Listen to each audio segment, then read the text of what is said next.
Good evening guys. हम लोग start किए थे सिलेबस 12th का, जिसमें डिस्कस करवाए थे unit 1 review of C plus plus. Review of C plus plus 12th का पहला चैप्टर। रिव्यू बताए थे रिवीजन, मतलब 11th में जितना पढ़ाया गया है उसका 12th में रिवीजन करना है, और रिवीजन हम लोग को करना है review of C plus plus में। ये आपका पहला चैप्टर टोटल कंप्यूटर साइंस में 18 नंबर का चैप्टर है, जिसमें कुछ मल्टीपल चॉइस क्वेश्चन, 2-2 नंबर का क्वेश्चन, कुछ प्रोग्रामिंग, ये सब क्वेश्चन में आता है। हम लोग चैप्टर नंबर 1 को 7 टॉपिक में डिस्ट्रीब्यूट किए थे। जिस 7 टॉपिक में पहला टॉपिक स्टार्ट करना था introduction of C plus plus. हम लोग प्रीवियस क्लास में देख चुके थे introduction of C plus plus के बारे में कि सी प्लस प्लस क्या होता है, सी प्लस प्लस कौन कौन लैंग्वेज से मिलकर के बना है, सी प्लस प्लस लैंग्वेज का निर्माण कौन किया है, और सी प्लस प्लस को बनाने के लिए किस भाषा में हम लोग कोडिंग करते हैं। कुछ हम लोग प्रीवियस क्लास में ये सब देख चुके हैं। आज हम लोग नया टॉपिक देखने जा रहे हैं जिसका नाम है प्रोग्राम। प्रोग्राम क्या होता है, तो आज डिस्कस करवाएंगे हम लोग प्रोग्राम के बारे में कि प्रोग्राम क्या है। तो बेसिक पहले प्रोग्राम का मतलब समझिए। मोबाइल हो चाहे कंप्यूटर हो, हर कार्य करने के लिए हम लोग को जरूरत पड़ता है प्रोग्राम का। अभी हम लोग मोबाइल में मैसेज भेजते हैं, वीडियो देखते हैं या फिर डेटा ट्रांसफर करते हैं। हर चीज के लिए हम लोग को सॉफ्टवेयर का जरूरत पड़ता है, और सॉफ्टवेयर जो बनता है वो प्रोग्राम की मदद से बनता है। बिना प्रोग्राम हम लोग किसी भी कोई कार्य को कंप्यूटर में परफॉर्म ही नहीं कर सकते। तो बेसिक डेफिनेशन है प्रोग्राम की, प्रोग्राम होता क्या है। तो the group of instruction that can be executed by computer to perform some specific task, a structure of program। हम लोग डिस्कस किए प्रोग्राम क्या है, प्रोग्राम क्या गया स्ट्रक्चर, प्रोग्राम को बनाने का विधि, प्रोग्राम क्या कैसे करते। सी प्लस प्लस हम लोग को सबसे मेथड पहला इंपॉर्टेंट टर्म होगा कि प्रोग्राम बनता कैसे। तो प्रोग्राम को बनाने के लिए स्ट्रक्चर देख रहे, प्रोग्राम का विधि क्या है। तो प्रोग्राम को बनाने का 4 विधि, मतलब ये 4 तरीका से प्रोग्राम को निर्माण कर सकते हैं, ये 4 के मदद से। सबसे पहला एल्गोरिथम, फ्लो चार्ट, कोडिंग और driver. First of all discuss करते हैं एल्गोरिथम क्या होता है। एल्गोरिथम कहने का मतलब किसी भी प्रोग्राम का काम करने का विधि को स्टेप बाय स्टेप लिख दिया जाए। स्टेप बाय स्टेप मतलब 1 by 1 लिख दिया जाए तो वो विधि कहलाता है एल्गोरिथम। 12th 3 नंबर का क्वेश्चन आता है एल्गोरिथम का, लेकिन अभी जो हम लोग एल्गोरिथम पढ़ेंगे वो बेसिक एल्गोरिथम होगा। आगे जाकर के हम लोग इसी का एडवांस एल्गोरिथम पढ़ेंगे। तो फिलहाल हमें सीखते हैं कि पहला एल्गोरिथम क्या होता है। तो एल्गोरिथम कहने का मतलब कोई भी कार्य करने का विधि को स्टेप बाय स्टेप लिख दिया जाए तो वो विधि हम लोग को क्या कहलाएगा, प्रोग्राम कहलाएगा। दूसरा फ्लो चार्ट क्या होता है, उस स्टेप बाय स्टेप विधि को डायग्राम के रूप में दर्शा दे, चित्र के रूप में दर्शा दे, तो जो चित्र वाला रूप बनेगा वो फ्लो चार्ट बन जाएगा। प्रोग्राम में लिखने के लिए जो भाषा का प्रयोग करेंगे वो भाषा कोडिंग कहलाएगा, और एक टर्म को एक से अधिक बार रन करवाना वो प्रक्रिया ड्राई रन कहलाएगा। मतलब एक कार्य हुआ है और उसी कार्य को फिर पुनः कर देना तो वो प्रक्रिया ड्राई रन के नाम से जाना जाएगा। तो हम लोग स्टार्ट करने जा रहे हैं एल्गोरिथम क्या होता है। तो फर्स्ट ऑफ ऑल हम लोग पहला नंबर डिस्क्राइब करते हैं एल्गोरिथम के बारे में कि एल्गोरिथम क्या है। तो एल्गोरिथम का मतलब होता है the method for solving the program step by step. किसी भी प्रोग्राम का काम करने का विधि को स्टेप बाय स्टेप लिख दिया जाए तो वो विधि एल्गोरिथम कहलाता है। मतलब सिंपल भाषा में कहा जाए the method for solving the program step by step is called algorithm। मतलब जनरली एल्गोरिथम का मतलब ही होगा कि किसी भी प्रोग्राम का काम करने का विधि को, मतलब हम लोग किसी भी चीज का निर्माण करते हैं तो निर्माण करने से पहले सोचते हैं कि वो निर्माण कैसे होता है, तो वही सोचने वाला विधि यहाँ पे एल्गोरिथम के नाम से जाना जाएगा। जनरल भाषा में ये कहा जाता है कि जितना भी प्रोग्राम बनता है हर प्रोग्राम का कोई ना कोई एल्गोरिथम होता है। विदाउट एल्गोरिथम प्रोग्राम का निर्माण नहीं हो सकता। तो पहले हम लोग सीखने ही जा रहे हैं एल्गोरिथम। तो एल्गोरिथम का डेफिनेशन याद रखना होगा, the method for solving the program step by step. किसी भी प्रोग्राम को काम करने का विधि को स्टेप बाय स्टेप लिख दिया जाए तो वो विधि कहलाएगा एल्गोरिथम। अब जानते हैं स्ट्रक्चर ऑफ एल्गोरिथम कि एल्गोरिथम लिखाता कैसे।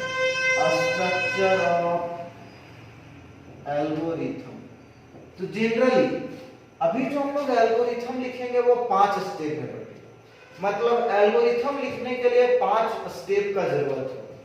फर्स्ट ऑफ ऑल पहला स्टेप जो होगा स्टेप नंबर 1, पहला स्टेप जो होगा वो होगा प्रोग्राम को स्टार्ट करना। फर्स्ट ऑफ ऑल हम लोग प्रोग्राम स्टार्ट करेंगे। स्टार्ट मतलब प्रारंभ करना, चालू करना। स्टेप नंबर 2 जो होगा वो होगा इनपुट करना। इनपुट का मतलब होता है अंदर की ओर भेजना। अंदर की ओर भेजने का यहाँ एक नया नाम दिया गया है, एक्सेप्ट द डेटा। कंप्यूटर के अंदर कोई भी डेटा को डालना। स्टेप नंबर 3 होगा अप्लाइंग फॉर्मूला। अप्लाइंग फॉर्मूला का मतलब आपको फॉर्मूला पुट करना होगा डेटा डालने के बाद। स्टेप नंबर 4 होगा वो होगा आउटपुट। आउटपुट का मतलब कहा जाए डिस्प्ले द रिजल्ट। और डिस्प्ले द रिजल्ट का मतलब कि आप जो कार्य करिएगा वो कार्य करके आपका परिणाम क्या होगा, वो परिणाम आपका कहलाएगा आउटपुट। और स्टेप नंबर 5 होगा प्रोग्राम को स्टॉप करना। मतलब जनरली भाषा में कहा जाए फर्स्ट ऑफ ऑल प्रोग्राम को शुरुआत करेंगे। हर कोई कार्य करने के लिए सबसे पहले स्टार्ट करना पड़ता है। स्टार्टिंग करने के बाद उसमें कोई नंबर डालना पड़ता है। नंबर पुट करने के बाद हम लोग फॉर्मूला पुट करेंगे कि हम लोग को पता क्या करना है। जो पता करना उसका कंप्यूटर परिणाम दिखाएगा और परिणाम दिखाने के बाद प्रोग्राम स्टॉप हो जाएगा। मतलब एल्गोरिथम को काम करने का 5 विधि याद रखना होगा। First of all program start करेंगे, डेटा इनपुट करेंगे। इनपुट का ही नया नाम दिया गया एक्सेप्ट द डेटा। डेटा को डालेंगे, डालने के बाद फॉर्मूला अप्लाई करेंगे, अप्लाई करने के बाद आउटपुट करेंगे और आउटपुट करने के बाद स्टॉप करेंगे। जनरली ये 5 विधि। अब जैसे कुछ क्वेश्चन देख लिया जाए कि कैसे काम होता है एल्गोरिथम में। जैसे अगर कुछ क्वेश्चन है, right an algorithm to find the sum of two number। एक ऐसा एल्गोरिथम बनाया जाए जिसमें कंप्यूटर 2 नंबर का जोड़ बताए। इसका मतलब ये हुआ कि हम लोग कंप्यूटर में 2 नंबर डालेंगे और कंप्यूटर में जो 2 नंबर डालेंगे कंप्यूटर उसका क्या बताएगा, सम बताएगा, जोड़ दिखाएगा। मतलब हमको केवल नंबर लिखना है 10 और 20। जोड़ना मेरा काम नहीं, जोड़ना कंप्यूटर का काम है। कि 10 और 20 लिखें तो कंप्यूटर जोड़ करके दिखाए कि जो सम होगा वो टोटल मिला के 30 हो। तो सीखना ये होगा कैसे। तो ऐसा काम करने के लिए यही 5 विधि का यूज करेंगे। लेकिन एक और बात याद रखना होगा, क्वेश्चन में तो डिक्लेयर कर दिया नंबर का यूज करिए, लेकिन एल्गोरिथम में कभी नंबर का प्रयोग नहीं करेंगे। जब प्रोग्राम का निर्माण करेंगे तब हम लोग नंबर का यूज करेंगे। अभी नंबर के लिए हम लोग को इसका वेरिएबल यूज करना होगा। जितना नंबर उतना वेरिएबल, क्योंकि वैल्यू तो हमेशा नंबर फिक्स हो जाएगा 10-20, लेकिन वेरिएबल कभी फिक्स नहीं हो। आप इसका मान जब चाहे तब चेंज कर सकते हैं। तो अगर 2 नंबर है 10 और 20 तो 2 वेरिएबल ले लिए ए बी, या फिर आप चेंज कर सकते हैं आई जे, या फिर आप एक्स वाई। अपने मन से जो मन किया वो 2 नंबर आप ले सकते हैं, 2 वेरिएबल ले सकते हैं। तो तो फर्स्ट ऑफ ऑल हम लोग देखते हैं कि यहाँ पे 2 नंबर का सम कैसे निकलेगा। तो पहला step number 1, first of all program start ही हो, पहला में कोई परिवर्तन नहीं, नंबर पहला स्टेप सेम होगा, स्टार्ट करना। स्टेप नंबर 2 क्या होगा, यहाँ पे लिखा हुआ इनपुट या एक्सेप्ट द डेटा, नंबर को डालिए। तो कितना नंबर डालिए, 2 नंबर डालिए। तो 2 नंबर के लिए लिखना होगा इंटर, या इंटर के जगह हम लोग लिख सकते हैं एक्सेप्ट द 2 नंबर, एक नंबर ए और दूसरा नंबर बी। हम लोग 2 नंबर डाले, ये वेरिएबल अपने मन से रखा गया। 3 नंबर होगा तो 3 number A B C, 5 number हो ए बी सी डी ई, और अगर वेरिएबल चाहे तो आप अपने अनुसार रख सकते हैं, X Y Z I M, जो मन किया आप कुछ भी ले सकते हैं। तीसरा नंबर स्टेप होगा अप्लाइंग फॉर्मूला, आपको फॉर्मूला पुट करना है। अप्लाइंग फॉर्मूला, फॉर्मूला उसका पुट करना है जो आपको पता करना है। आपको पता क्या करना है, सम। तो हम लोग लिखेंगे अप्लाई फॉर्मूला, सम बराबर ए प्लस बी, जो मान ए का है और जो मान बी का है वो दोनों को जोड़ के हम लोग क्या पता करेंगे, सम पता करेंगे। और सम पता करने के बाद चौथा स्टेप आता है आउटपुट, जिसको कहते हैं डिस्प्ले द रिजल्ट, परिणाम को दिखाइए। तो परिणाम को दिखाने का मतलब यहां लिखेंगे डिस्प्ले द रिजल्ट, और किसको दिखाएंगे, जो पता किए, और पता क्या किए हैं, सम। तो यहां भी दिखा देंगे सम। और अगला स्टेप 5वां नंबर सेम होगा प्रोग्राम को स्टॉप करना, जो हम लोग यहाँ प्रोग्राम को स्टॉप किए। मतलब जनरली कहा हम लोग को 2 नंबर का सम पता करना है। तो 2 नंबर का सम के लिए फर्स्ट ऑफ ऑल प्रोग्राम शुरुआत किया, स्टार्ट की, enter the 2 number, 2 number input किए ए बी, जो पता करना अप्लाइंग फॉर्मूला, सम बराबर A plus B, display the result, sum को दिखाएं और स्टॉप की। यही काम अगर 3 नंबर के लिए होता, स्टार्ट सेम होता, except the 3 number A B C, applying formula, sum बराबर A plus B plus C, display the result sum. यही अगर हम लोग को प्रोडक्ट पता करना रहता तो सब चीज सेम लेते, जितना नंबर है वो डिक्लेयर करते, सम के जगह प्रोडक्ट लेते।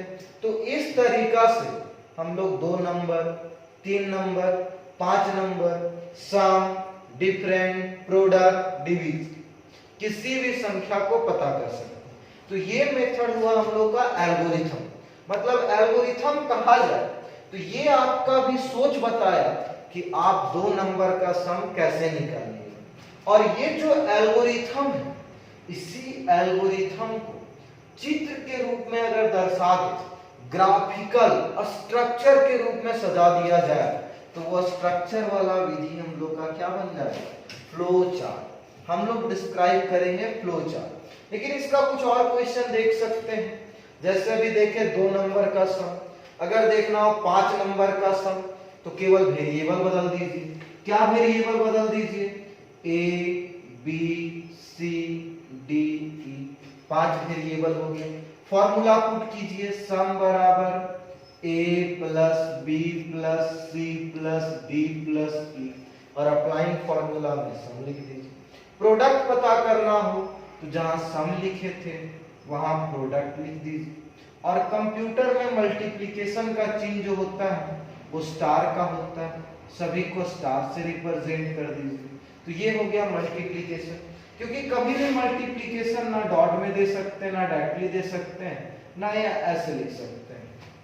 ये तीनों मेथड गलत होगा। हमेशा इनटू के लिए आपको ए इनटू, इनटू मतलब यहाँ स्टार का चिन्ह देगा, ए इनटू बी, ये मल्टीप्लिकेशन रिप्रेजेंट करता है। तो ये मेथड हुआ हम लोग का पहला एल्गोरिथम।